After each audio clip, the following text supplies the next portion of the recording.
to the Ramon Foster Show. I'm your host, Eddie Provident. With me is the man whose name is on the banner, Ramon Foster. Moan, 4-0 Tennessee Vols. I put it on Twitter. I owed you an apology.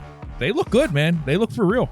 You know what? I took a lot of heat from my Pittsburgh family, man, just because I get it.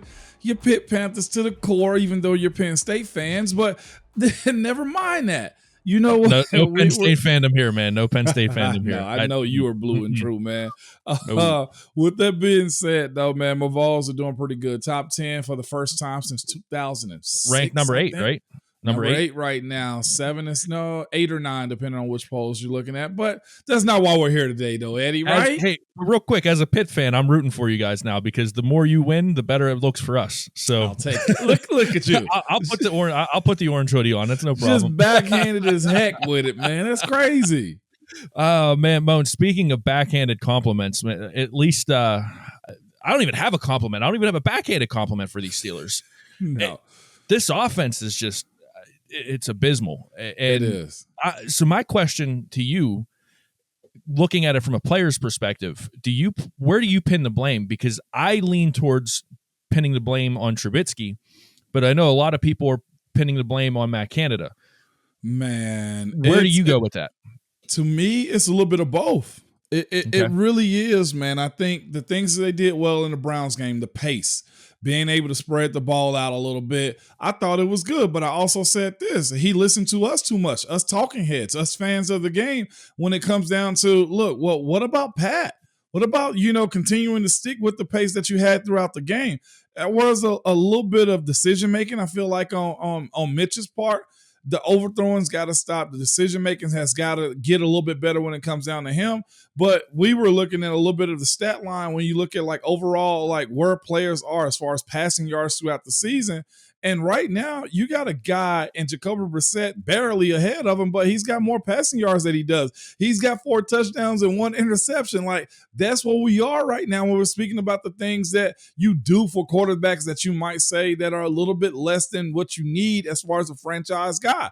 You look at the way Stefanski, that's their head coach, right, in Cleveland? Yeah.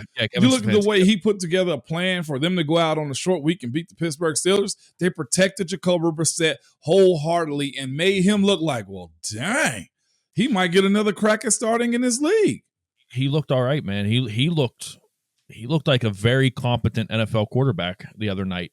Yeah. And I'll be honest with you, I don't think Mitch Trubisky did. And here's my counter to you. Look at the George Pickens catch. One of the best catches that I've seen probably since Odell Beckham Jr.'s catch against the Cowboys, right? Mm-hmm. Or against the Cowboys. My problem with that, though, is if you look at the All-22, Chase Claypool's open for a touchdown. Yeah. Dead center of the field, open for a touchdown. Mitch Trubisky went 8 of 9 in the first half. Not a single throw to the middle of the field. Wow. But receivers were open down the middle of the field. So while I understand that he's not completely, Matt Canada's not innocent here, I still think that, players are getting open and things are developing downfield. Yeah. Why are you so, because I'm going to take your word over what I see. Why are you still, why is Canada your problem? Well, it's because you either got to dial it in when it's practice times. Like, hey, you got to go do these things, or create plays where he's got just 1 or 2 options. Like you said, if they're not challenging him enough, and I know they are in practice, so maybe it's on him to actually receive the coaching that's coming his way. Okay. Then I kind of say to him, well, where's the freedom at? Or do you take Mitch's freedom away as far as his ability to be on the run all the time? Like, do you make him stop back and say, quick throw, quick throw, quick throw? That's what Brissett had this past weekend. And the only reason I'm bringing him up, because you got to pretty much put Jacoby Brissett in the same box as you do Mitch Trubisky, right? Mm-hmm. Like, it's a group of guys that you look at in this league. You probably say Kirk Cousins is in that box with him also. You also got to kind of say Justin Fields, as he stands right now, is in that box also. So what have we seen from teams that have those types of quarterback? You put them in the best possible scenarios to be successful. Okay. And that's where I feel like, well, it was just one of those things where it's like, well, let Mitch cook. Well, maybe Mitch doesn't need to cook. Maybe he needs to be served dinner in front of him by getting the ball out fast. If he's rolling out, He's got either low, he's got a shallow crossing route to give to him, or somebody that's deeper. Like to be able to be standing still and creating down the field, that doesn't seem to be something he's capable of doing the way. And I hate to even draw this comparison, but there's one thing that Ben was able to do to where his nerves didn't allow him to, I just got to chuck it. No, I got to sit here if I'm scrambling, and I got to be able to see where I'm going. If he sees Chase Claypool down the field, that's a touchdown. Yeah. Yep. And to your point, putting him in positions to succeed. And, the Steelers went, they only rushed the ball 22 times on Thursday night. That's sad, But here's the thing, Moan, they averaged 4.7 yards per carry on those 22 rushes. Yeah. Why not get Najee Harris more involved? Why not get Jalen Warren more involved? I know Jalen Warren dropped the ball, he put the ball on the ground, but it wasn't a turnover. And I understand that Tomlin hates that. And I mean, every head coach hates it, but why abandon the run like that? Especially, I know you as an offensive lineman, that's got to get under your skin a little. It does, because you needed to control the game. Now, again, Cleveland started playing well when it comes down to what they were doing. And this is the other part, too. I think they were more or less trying to get points quick. The quickest way to do that is through the air. So you can't overly fault them for this. But I will say this, too. It is, to me, the idea that they were overworking to get the receivers involved in the game instead of letting the game come to them, in a sense. I thought everybody had their touches. George did, Deontay did, Chase did, everybody except for Pat Freiermuth, okay? But everybody had gotten their touches. Now it's just like, let the game come to you. It almost looked like it was forced, in the sense of to make it a passing type of game. Mitch comes out and says, well, I want to go down the field. And then you have a coordinator that tries to deliver it to him. Meanwhile, Mitch, you got to understand, your job right now is to simply win us games. Like, you ain't got to go out and be that hero. That's why I'm kind of looking at Matt Canada more or less and saying to him, dude, know your damn personnel. That's not a guy that's capable of just stringing it out like that. Give him direct plays. Let him call it and haul it. Those check with me's right now is not going to be something that he's afforded to do, because his decision-making and accuracy while on the run or scrambling or taking bad sacks, you don't get that grace.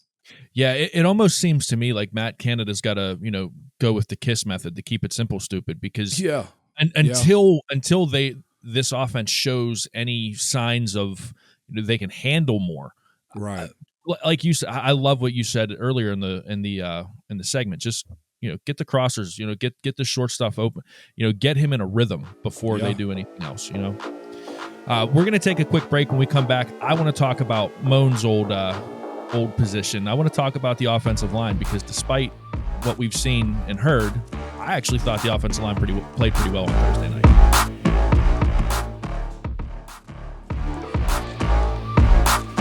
All right, welcome back to the Ramon Foster Show. Ramon, on Thursday night, there wasn't a lot to be optimistic about. Let's be real. It didn't look good. They couldn't tackle. They couldn't stop. The Browns' running game. Two-headed monster, right? Two-headed monster, man. That is the best two-headed monster in the league right now, man. That is a scary tandem. But the offense came back with not being able to get the ball, get any movement in the second half. I think 4 3-and-outs in a row at one point in time. Yeah. There wasn't a lot to be optimistic about. However, and I know you and DK talked about this on Friday in the post-game show, but I want to talk about it with you again. The offensive line actually looked good on Thursday night. Yeah. I thought they played well. What did you see from your boys? I saw them fight. I saw them move people around. It looked like for once, okay, they have been on the same level as far as like combination blocks amongst the offensive line. There was communication, and there was a little bit of leakage when it came down to the passing game a little bit. I mean, let's be honest, you got Myles Garrett on the other side. As much as we know TJ Watt is the best defensive player in the league, and it says that because he's got the hardware right now, Myles Garrett is that good too. Okay, so we can't deny that he's that good. But they were on the same page, just all across the board this past week. And they had a sense of, all right, we know we've been beat down. We know we got to go out there and prove that we can compete with these guys. And they did, man. So I wasn't opposed to it. The sacks on the night, one go to Mitch and one goes to the backfield. Okay, like that's just where it was. And especially on the road in that environment, there was poise, okay, when you looked at that group. If I was with them, can I be real for a second? Absolutely. I'd probably go in that meeting room and look at my corrections. I look at what we did and I say, guys, we took a step tonight. We, okay, weren't the reason why we lost games tonight. Like it would have to be one of those type of conversations because within that team concept, there are individual goals and group goals. That to them, they needed a game like that. Yeah, I agree with you 100%. And you brought up Myles Garrett. They held him in check, man. He had I pulled up his stats here. That he had 2 total tackles, 2 assists, no sacks, no tackles for loss. He was there late on that, on that last QB the sack, in the hurry. But they kept him in check. We talked about in the first segment that the Steelers were averaging 4.7 yards per carry. That's the offensive line, man. Like like when you are able to rip off chunks like that, that's a lot to do with the offensive line. I want to talk about when you go away, when the offensive line is actually getting a push, and I saw it Thursday night, they were getting the push. That was they were moving the defensive line. But when they get that push, and then the offense just decides, you know what, we're going to go away from that. We're going to go away from the run game. We're going to try to establish some kind of passing game. When you're getting into that rhythm, what does that do for an offensive lineman's, the chemistry and the confidence that they're starting to build, and kind of getting that groove and that momentum going? Man, you said, what does it do when they take it away from you? When you take it away. Yeah, when it's taken away from you, and you're manhandling the guy in front of you. Man, it's one of those situations, Eddie, where it's just like, all right, now we're in survival mode. It makes the job a whole lot harder. It really does when you got good runs and you got a consistency of getting together, and you don't necessarily in the moment realize it. You just say after the game, man, we should have. And that's what probably happened in that film study is, man, we should have continued to go to this. But when you're trying to win the game, and then, like you say, you have those 3 and outs here or there, the flow of what you are doing is a hard reset. And you just kind of really get on board with what the entire team is doing or what the offense is doing. It's not a bad thing. It's just one of those, and I guarantee you Matt Canada and his staff look back at it and say, man, we probably should have stayed more consistent at that.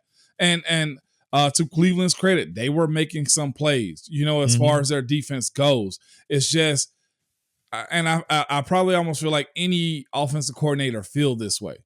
When you got George Pickens, when you got Deontay, when you got Chase Claypool, and you got to throw Najee in there too as far as the run game, and Pat Freiermuth, you got to be a very humble individual to not call those passing plays as often as you possibly can, especially when you're up against a divisional opponent like the Browns on the road on a short week. I know they probably was thinking, these guys said they want to make plays, so I'm going to give them every opportunity to make plays.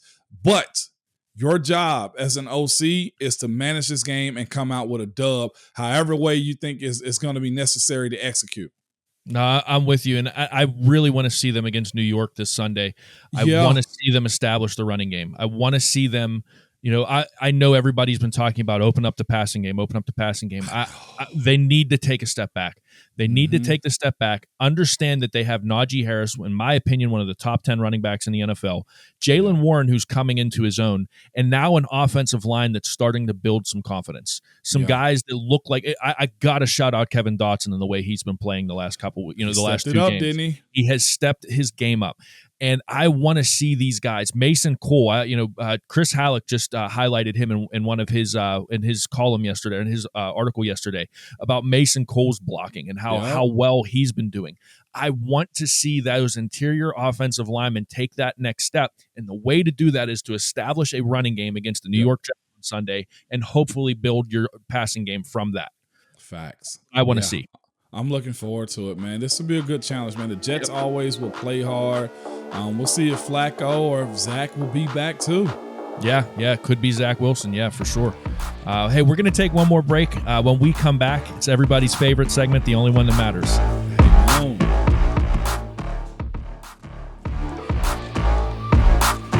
All right, welcome back to the Ramon Foster Show. It is the Hey Moan segment, and this one is always brought to you by the Get-Go Cafe and Market, where it's all about quality. We have 3 expert chefs that fine-tune every detail so that every sub, burger, salad, wrap, drink, appetizer, anything you want on their menu, it all gets made with fresh ingredients, and it always tastes amazing. Order your favorites at Get-Go Cafe and Market today. Better believe it. Moan. Yeah. I got a good Hey Moan question for you today because I want you to bury this. I think it's a common misconception from Yinzer Nation. And I want it buried once and for all, and I'm going to let you do that. So this question is from Gregory Thomas, and it says, Hey Moan, do you think Tomlin not starting Kenny Pickett is because he's not ready? Speaking about Kenny, or is it because of his ego, talking about Tomlin, and not wanting to admit that he was wrong? Yeah. I'm just going to let you go. Okay. All right. Here we go. So his ego, I actually thought they were talking about Kenny's ego. I was like, wait, he got an ego already? He's not even starting. No, we're talking about Coach Tomlin's ego. I'd love to know where that conversation comes from when it comes down to like ego that he carries with him. And I know it's probably just public perception of what you think Coach Tomlin is and how you see him, interact with guys or the things that he say. And I'm here to tell you, and I've kind of said this time and time again, and maybe you just don't want to believe me, but the guy doesn't care about how we win or who we use to win. He simply wants to win at all time and all costs, okay? The process of, incorporating Kenny Pickett into this offense, into this team, is going to happen. It's going to happen at some point, probably sooner than later as we continue to talk about it. So, and I'd say this too. I'd almost expect Coach Tomlin to know that's to be true also. But there's a method in which you got to go about things. We've said this before. It's sending a guy out there can be tough. As far as rookies, not understanding defenses. It can be tough as far as, all right, the wins, losses. Like you throw a kid into it and all they do is straight lose. Well, I'll say this. I know this Steelers situation ain't the same as what Jacksonville Jaguars was when it comes down to Urban Meyer being their head coach with their franchise quarterback. We saw what that looks like, okay? It's about the timing of how and what you do. Why go and scar a guy when it's not already there? Let's say this. The offensive line is starting to grow up from what we've seen so far. We see Najee. We see Jalen Warren coming together also. Imagine those wide receivers going at Kenny Pickett and saying, hey, throw me the damn ball. You think he can actually process and handle that also? I don't think so. Maybe he's getting with those guys right now on the side, and they're probably having those conversations like, hey, man, if you get in, I got you. And that's all you need to know. The support of what Kenny Pickett is going to be has to happen before he actually starts the game. Trust me, I've seen this. I've seen you guys kind of say, and I just say you guys, not in the sense of just me throwing you under the bus, but fans be like, you should start this guy. And next thing you know, that guy starts and he's not the dude. And next thing you know, get him out of here. He's a bust. Kenny's maturation.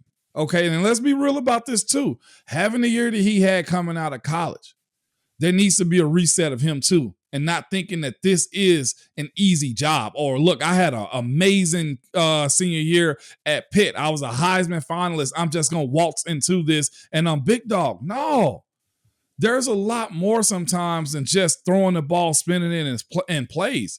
I was talking to an all-pro safety this morning, Kevin Byard. And the one thing that he spoke on, and most guys that talk about in this league, is this. The mental side of the game is far more important than the physical side. Knowing what to do, okay? Knowing how to react to certain situations, just responding to certain situations is more mental than it is physical. Mm-hmm. Kenny has the physical tools, but why throw him out there if he's not mentally prepared for it? Heck, we're seeing Mitch right now be flustered. Why? Because we're not throwing the ball down the field. Guess what? Kenny has to sit back and say, well, let me just be quiet and let the offense come to me. Like, these are the things. So to say that Coach Tomlin is wrong because of ego, sometimes you just gotta just let the process kind of play out in situations like this. See, one thing that I've learned about Mike Tomlin being around the team for the last all of last season and now this season, I was of the opinion, Ramon, and I'm not afraid to admit this. I was of the opinion that it was time for a change at the head coach position going into last year. Okay, when you factor in the lack of playoff success, when you factor in just a bunch of different things, I thought, all right, maybe his message is getting stale. Maybe there is a little bit of an ego thing there. And then I saw him last training camp, and I saw how he interacted with those players, and I saw how firsthand how he handles these guys and how much these guys respect him. And then I heard you talk about how, like, off air, you and I had our personal conversations about how much you respect Mike Tomlin as a man and as a mentor, and how every time we've had Kevin Colbert on, we've had John Malecki on, and every time we talk to somebody, these people have nothing but great things to say about Mike Tomlin. I've never heard any of his former players say a bad word about him. Even Antonio Brown, who was supposed to have left on bad terms, speaks very highly of Mike Tomlin. And we've even saw Mike Tomlin messing around with the Antonio Brown dance in the Marcus Allen's video. Yeah, in the locker room. I don't think that it's an ego thing with Mike Tomlin. I don't think that is ever the case with Mike Tomlin, that it's an ego trip or that it's not him not wanting to be wrong. One of his famous quotes is, "We don't seek comfort." Nope. So he's okay with being wrong. That's what that tells me. And the players respect him. I think what this comes down to is a head coach doing exactly what you said, just wanting to be careful with a rookie quarterback who is the future of this franchise. They spent a number 1 pick, a top 25 pick on this dude. They are trying to make sure that everything that they do sets this guy up for future success, not short-term stuff. And let's be honest about this too. And I think it got all of us. Everybody to a T that was watching pre-draft probably thought that they were going after Malik Willis. I thought they were 100%. They tricked us all, didn't they? 100% thought it was going to be Malik Willis. And simply because of that, it's probably because they've been doing their study and their homework behind this guy so much. It was like, that's our guy, and we can't let a soul know. Yep. And I'll just say this. If you're asking for Kenny, and Kenny goes out there right now and has a performance like Mitch did in Cleveland, or like the Patriots, are you still a Kenny Pickett fan? Like, are you willing to deal with that? Are you willing to say it's okay for him to grow up and just us wait on this to happen? Right. Because he's your guy. I don't think Pittsburgh's in the business of redrafting quarterback year after year after year after year like some organizations are. You get this one right one time, and let's be honest, you probably don't see the Steelers going to the Super Bowl this year. But if you stack and build and maybe squeak into the playoffs or have a winning record this year above 500, we've seen worse Steelers teams. Yes, that's how you got Ben Roethlisberger. Yes, we have. And that's the other thing. I think everybody in Pittsburgh, myself included, because I am one of the people that's been calling for Kenny Pickett. I'm not going to back down from that. I think that he would be a better quarterback in this system personally. But Mike Tomlin knows that better than I do. I will be the first to admit that. But what I think with Pittsburgh is we are so spoiled because Ben Roethlisberger comes in after the Tommy Maddox injury, goes out and goes 15-1. Right. And he actually didn't have that loss. That loss was the Ravens game that he came into. Right. So he goes undefeated as a rookie until he sees Tom Brady and the Patriots, and then goes on the second season to win a Super Bowl, and then goes on to have a Hall of Fame career. Right. Guys, not every quarterback does that. There are some quarterbacks that go through the growing pains. Look at Aaron Rodgers, sat on a bench behind Brett Favre for what, 3 years? Didn't start until his 4th year in the season or in the NFL. It takes time with a lot of these quarterbacks. They don't come out of the draft firing on all cylinders. Right. So as much as I want to see Kenny Pickett, as much as everybody else wants to see Kenny Pickett, let's just tamper it down a little bit. Trust Mike Tomlin, trust the coaching staff, and see what happens. Yeah, I'm with you. So we'll see. But again, it's fun to talk about. It's fun to see what'll happen.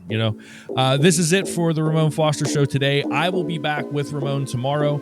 DK is taking care of some stuff on the personal side of things. So it'll be Ramon and I again on Tuesday. We appreciate you all watching, and we'll see you tomorrow.